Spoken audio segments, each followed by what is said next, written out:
Bego, perdona que al iniciar la grabación tienes que Sí, sí, sí. empezar de nuevo. Vale, comienzo de nuevo. ¿Vale? Pues mi nombre es Begoña, soy la responsable de la unidad funcional básica 2, sistema de liquidación directa 2, fuera de plazo. Y por aquí tenemos a Mari Carmen Cortés, que es jefa de sección de esta unidad. Bueno, en primer lugar, daros la bienvenida como nuevos autorizados de la provincia de Granada y sobre todo agradeceros la asistencia a esta sesión, ¿vale? Voy a compartiros la pantalla.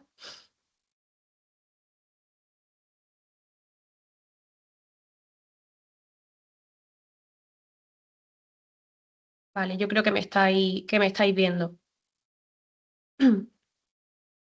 Vale, bueno, pues nada. Desde la unidad funcional básica 2, sistema de liquidación directa, al final nuestro objetivo es acompañaros en la incorporación al sistema, facilitar el trabajo diario y, bueno, al final lograr mejorar la coordinación entre vosotros y la tesorería, que es de lo que se trata, ¿vale? Sabemos que el sistema de liquidación directa, pues, bueno, requiere precisión, requiere conocimiento y por ello estas píldoras informativas para aclarar cómo trabajamos desde la tesorería, explicar el uso correcto del canal Casia, reducir incidencias, tiempos de gestión y al final, entre todos, mejorar la calidad de la tramitación, que es de lo que se trata. Por eso, bueno, nosotros nos comprometemos a ofreceros un soporte ágil, claro, eficaz y creemos que es necesario contar con vuestra colaboración, ¿vale? Para que hagamos un uso adecuado de los canales que tenemos disponibles. Bueno, por eso me gustaría que esta sesión sea práctica y útil y que nos sirva pues como punto de partida, ¿vale? Bueno, en primer lugar, comentaros un poco qué hacemos aquí en la unidad funcional básica 2. La unidad funcional básica 2 trata básicamente la variación y corrección de datos que afecten a la liquidación o determinen cálculo de cuotas o el control de cualquier peculiaridad de cotización a empresas, códigos de cuenta y trabajadores por cuenta ajena, siempre que dicha variación y corrección pueda suponer una actualización fuera de plazo de las liquidaciones de cuotas ya confirmadas en plazo reglamentario de ingreso. Hemos intentado hacer como un breve resumen de los trámites más comunes gestionados por CASI, aquellos que más se repiten, pero bueno, la casuística es infinita, así que bueno, hemos intentado englobar aquellos que se repiten diariamente, ¿vale? En primer lugar, tenemos los CASIAs que nos presentáis para pasar de bases estimadas a bases reales. Ya sabéis que cuando no se presentan los seguros sociales de un trabajador, cuando no se envía en plazo la liquidación L00 o bien no se concilia alguno de los trabajadores, pues se genera de oficio una liquidación. Esta liquidación, las bases, serán siempre la media entre la mínima y la máxima del grupo de cotización que corresponda, que es lo que comúnmente denominamos pues bases estimadas. Tenéis de plazo para cambiar estas bases el estipulado en el artículo 64 del Real Decreto 1415/2004, por el que se aprueba el reglamento de recaudación. Este plazo pues, es la notificada entre los días 1 y 15 de cada mes, desde la fecha de notificación hasta el día 5 del mes siguiente o el inmediato hábil posterior, y aquellas que se notifican entre los días 16 y último de cada mes, desde la fecha de notificación hasta el día 20 del mes siguiente o el inmediato hábil posterior. Vale, es importante que sepáis que cuando nos mandáis un CASIA para modificar de base estimada a base real, este CASIA debe ir con cierta documentación. Lo más importante es nómina firmada por trabajador y empresa. En su defecto, podéis aportar la nómina y además el justificante de la transferencia realizada a los trabajadores. Aprovecho para recordar que la nómina debe coincidir con los ficheros CRA y que hay una obligatoriedad de remisión de estos ficheros CRA, que muchas veces vamos a hacer uso de estos datos y no disponemos de ellos porque no nos lo habéis comunicado, ¿vale? Y bueno, deciros también que desde Tesorería, siempre que detectamos que hay liquidaciones con base estimada, nosotros os abrimos un CASIA tipo T para que nos aportéis esta documentación que os comento. Es importante que nos contestéis porque, bueno, eso agiliza el proceso y evita que posteriormente vosotros tengáis que mandarnos un CASIA pidiéndonos que realicemos este trámite, ¿vale? Luego tenemos el trámite de las liquidaciones L90 por diferencias de CRA, cuando nos mandáis preguntándonos. Bueno, se generan estas liquidaciones porque los importes declarados en los CRA son superiores a las bases que habéis indicado en la liquidación L00. Si no estáis de acuerdo con esto, podéis mandar un CASIA tipo trámite en la ruta que os pongo aquí: cotización, aportar documentación acreditativa, conceptos retributivos abonados. E igual que antes, este CASIA debe ir con la siguiente documentación: las nóminas firmadas por trabajador o empresa, o en su defecto, nómina y justificante de la transferencia, ¿vale? Si efectivamente tras el estudio de esta documentación observáramos que hay un fallo en esa L90, pues entonces desbloqueamos los CRA para que se puedan corregir y en su caso eliminamos o bien modificamos esta reclamación, ¿vale? Muchas veces no sabéis qué trabajadores están incluidos en estas liquidaciones, pues vosotros podéis consultar el detalle de los trabajadores incluidos en la liquidación, ¿vale? En la consulta de cálculo, o bien realizar la consulta a través del servicio online que está creado para esto. Bueno, os comento también que siempre que se haya generado una L90 por diferencia entre CRA y base, este trámite lo llevamos nosotros. Es cierto que la unidad funcional 4 realiza un sondeo previo y os pide cierta documentación antes de que se genere esta L90, porque ya se detecta que hay diferencias. Pero una vez que la L90 ya se ha generado, este trámite lo llevamos en la unidad funcional básica 2. Entonces, los CASIAs siempre tienen que ir dirigidos a nosotros, ¿vale? Otro trámite muy común es cuando nos pedís la modificación de los CENAE o la inserción de ocupaciones. Es importante que sepáis que para que nosotros podamos modificar CENAE o añadir ocupaciones, ya sea la A o cualquier otra, pongo la A porque quizás es la más común. Cuando esto vaya a determinar cambios en la cotización, en la mayoría de los casos es preceptivo que nosotros solicitemos un informe a la inspección, ¿vale? En estos casos, cuando nos llega la petición vuestra por CASIA de modificación de CENAE o inserción de ocupación, nosotros procedemos a solicitar informe a la inspección de la provincia de que se trate. Y una vez que ellos nos hayan remitido ese informe, pues procederemos a la modificación en el fichero de afiliación y al mismo tiempo a la devolución de oficio.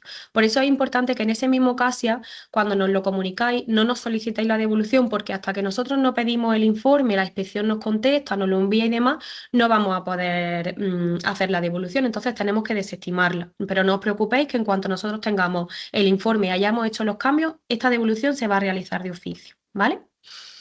Luego, otro tema que causa un poco de controversia, ¿vale? Por todos los cambios que ha habido. Soy consciente de que esto ya lo comentó mi compañera Laura Sanz en la píldora de la Unidad Funcional Básica 1.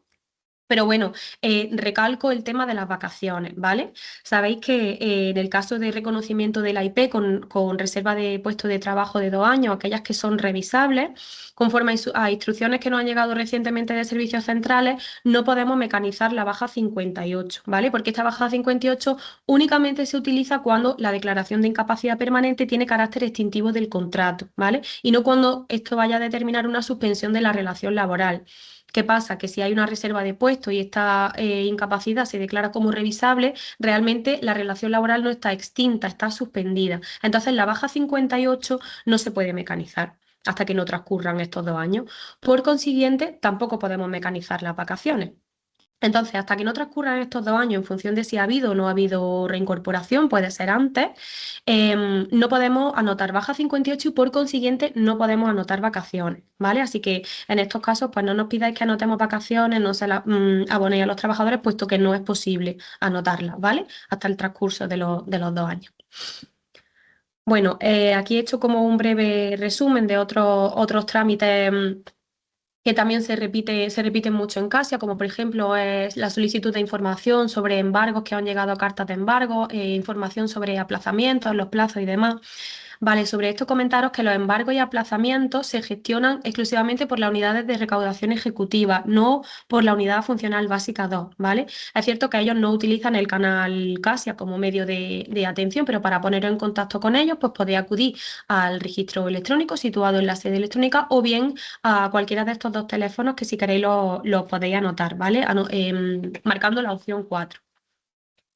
También podéis acudir, bueno, en caso de necesidad a las oficinas, que ellos tienen las puertas abiertas, ¿vale? También hay una atención presencial. Por otro lado, tenemos las deudas levantadas por las mutuas. Estas deudas se reconocen por compensaciones improcedentes de IT. Y deciros que estas deudas se levantan directamente por las mutuas, ¿vale? En el caso de que no estéis de acuerdo con ellas, os tendréis que poner en contacto con la mutua para que ellas vean si procede o no procede la reclamación. En el caso de que no proceda, será la propia mutua la que se pondrá en contacto con nosotros, ¿vale? Para que anulemos esta deuda. Otro caso que se repite mucho son las solicitudes duplicadas de la relación nominal de trabajadores o los RLC. Comentaros que para la solicitud para la obtención de duplicados tenéis el servicio online de cotización, SL de remesa, obtención de duplicados y además tenemos un manual, ¿vale? Sobre las instrucciones para obtener estos duplicados, que por aquí os pongo la ruta. Si no fuera posible obtener los duplicados por ninguno de estos dos medios, pues entonces ya sí nos mandáis un CASIA tipo trámite por cada uno de los códigos de cuenta y en ese CASIA nos aportáis la captura de pantalla del error que os está dando la obtención del duplicado, ¿vale? Con justificación del motivo de la solicitud. Por otro lado, tenemos la confusión de las cartas de pago a principios de mes. Todos los meses se pone a disposición de los autorizados la posibilidad de sacar la carta de pago de las presentaciones del mes anterior, ya con el 10% de recargo, por si no lo hubierais abonado, ¿vale? Mientras se cargan los datos del periodo anterior. Pero esto no quiere decir que esta carta se ponga a vuestra disposición, no quiere decir que no hayáis hecho la presentación y el pago de la misma, ¿vale? Simplemente se os pone a disposición, pues bueno, pues si habéis tenido un descuido, un olvido, para que lo podáis pagar a primeros de mes, porque a nosotros no se nos carga la recaudación hasta mediados del mes siguiente. Por eso es importante que antes de mandarnos un CASIA, pues os descarguéis un certificado de estar al corriente y si todo está bien, pues listo, ¿vale? Por otro lado, tenemos los CASIAs sobre las bajas fuera de plazo, ¿vale? Para que pongamos las bajas en plazo. Recordaros que para que podamos poner las bajas en plazo es necesario que se nos aporte cierta documentación que acredite esa baja, como puede ser la declaración jurada de trabajador y empresa, finiquito, nómina, certificado de empresa y, por supuesto, si la baja es voluntaria, pues necesitamos la solicitud firmada por parte del trabajador, ¿vale? En cuanto a las CASIAs pidiéndonos los justificantes de pago de una deuda que habéis abonado recientemente, esto se nos repite muchísimo. Comentaros que no procede el envío de CASIAs solicitándonos este justificante de pago, ¿vale? De una deuda que está recientemente abonada. Esto es un proceso que se genera automático, normalmente sale al día siguiente. Es cierto que hay excepciones, bueno, si es algo en lo que os digo que es excepcional, pues nos lo pedís y ya nosotros vemos si podemos aportaros ese justificante provisional de cobro o no, ¿vale? En cuanto a la reducción del 50% de las actas de infracción, vale, como sabéis, las sanciones por infracciones que se proponen en las actas de infracción se reducen automáticamente al 50% de la cuantía si el infractor da su conformidad con la liquidación practicada e ingresa su importe en el plazo que está señalado en el artículo 34.3 de la Ley General de Seguridad Social. Como sabéis, esta reducción solo puede aplicarse en el supuesto de que la liquidación supere la cuantía de la sanción. Vale, pero deciros que esta reducción es competencia de la unidad de impugnaciones. Es cierto, al igual que la URES, que las unidades de impugnaciones no utilizan el canal CASIA, pero si queréis solicitar esta reducción del 50% porque habéis abonado la liquidación y demás, pues entonces os dirigís a la unidad de impugnaciones a través del registro electrónico, ¿vale? Situado en la sede electrónica, porque esto no es competencia de la unidad funcional básica 2. Y bueno, aquí hemos puesto errores frecuentes y buenas prácticas para intentar mejorar un poco y agilizar los trámites en función de errores que hemos visto que se repiten, ¿vale? Asiduamente. Entonces, sé que mis compañeras, tanto Laura como Alicia, ya han comentado que tenemos tres tipologías de CASIA, ¿vale? Tenemos el CASIA tipo trámite, el CASIA tipo consulta y el CASIA tipo error-incidencia. Como sabéis, nosotros no podemos tocar los ficheros salvo que nos mandéis CASIAs tipo trámite. Con los CASIAs tipo consulta, error-incidencia, no es posible que nosotros hagamos ningún trámite como tal. Podemos daros información, pero no podemos hacer trámites, ¿vale? Es importante que eso lo tengáis muy claro. Por otro lado, Es importante que nos indiquéis el código de cuenta al que os referís o los trabajadores que están afectados, los periodos, porque todo esto nos facilita mucho a nosotros las cosas, porque si no tenemos que estar buscando a ver a qué periodo se refiere, los códigos de cuenta, en fin. Entonces es importante que nos dejéis toda esa información clara para agilizar el proceso, sobre todo, ¿vale? Sí os recomiendo que evitéis enviar varios temas en un mismo CASIA, ¿vale? Porque al final no vamos a poder abordar todo. Es mejor que abráis por cada trámite un CASIA distinto, ¿vale? Y que evitéis abrir CASIA sin aportar documentación nueva a otros que habéis abierto previamente. Luego, otra cosa muy importante es que tengáis actualizados los datos bancarios en saldos acreedores a efectos de las devoluciones, ¿vale? Aquí os pongo la ruta, accedéis al sistema red, cotización online, cotización SL de remesas, comunicación de datos bancarios. Si no tenéis cargo en cuenta, tenéis la opción únicamente de comunicar la cuenta en saldos acreedores, sin necesidad de comunicarla en cargo en cuenta. Si tenéis cargo en cuenta, pues ya sabéis que tenéis que hacerlo en las dos, ¿vale? Otra cosa muy importante, cuando presentéis un trámite que no afecta al mes de presentación en curso, es muy importante que marquéis no en la casilla, ¿vale? Cuando sale el rengloncito de afecta al mes de presentación, tenéis la opción de marcar que sí o que no. Si marcáis que sí, este caso va a ir a la unidad funcional básica 1, ¿vale? Si marcáis que no, porque son periodos anteriores, pues entonces nos va a llegar a esta unidad. Y eso nos evita a nosotros muchas controversias con la unidad funcional básica 1, ¿vale? Por otro lado, deciros que cuando se modifican datos en el fichero que puedan afectar a la modificación de liquidaciones, en el caso de que esto conlleve algún ingreso indebido, nosotros vamos a realizar esa devolución de oficio, ¿vale? En la cuenta, como he dicho antes, que tengáis comunicada en sistema red en saldo acreedores. Así que no es necesario que nos solicitéis la devolución, puesto que estas siempre se hacen de oficio, ¿vale? Y bueno, por último, comentaros que en el caso de la actualización de liquidaciones que se ponen a vuestra disposición a través de Siltra, es muy importante que os leáis el Boletín de Noticias Red 7/2021, ya que en el mismo se explica pues, cómo tenéis que hacer todo el proceso de enviar estas rectificaciones. Una vez que ya están hechas las modificaciones y la confirmación, esto es muy importante, si estas dan lugar a sobrantes, entonces ya sí podéis enviarnos un CASIA informándonos de la actuación que habéis realizado para que nosotros de oficio hagamos la devolución. Igual que que os he dicho antes, podéis consultar todos los trabajadores que están afectados por esta actualización, ¿vale? Y os dejo por aquí la ruta: cotización online, cotización SL de remesa y obtención de informe de trabajadores afectados en la actualización. ¿Vale? Y bueno, simplemente daros las gracias por asistir. Sabemos que esto, bueno, son píldoras pequeñas para tener un punto de partida, pero bueno, que esperamos que os haya sido de utilidad.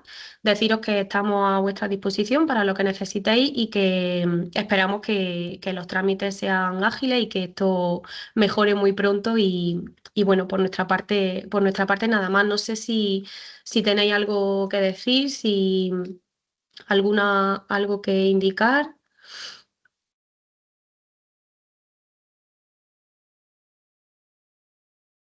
Nada, ¿no? Bueno, pues nada, muchas gracias a todos por asistir y daros de nuevo la bienvenida.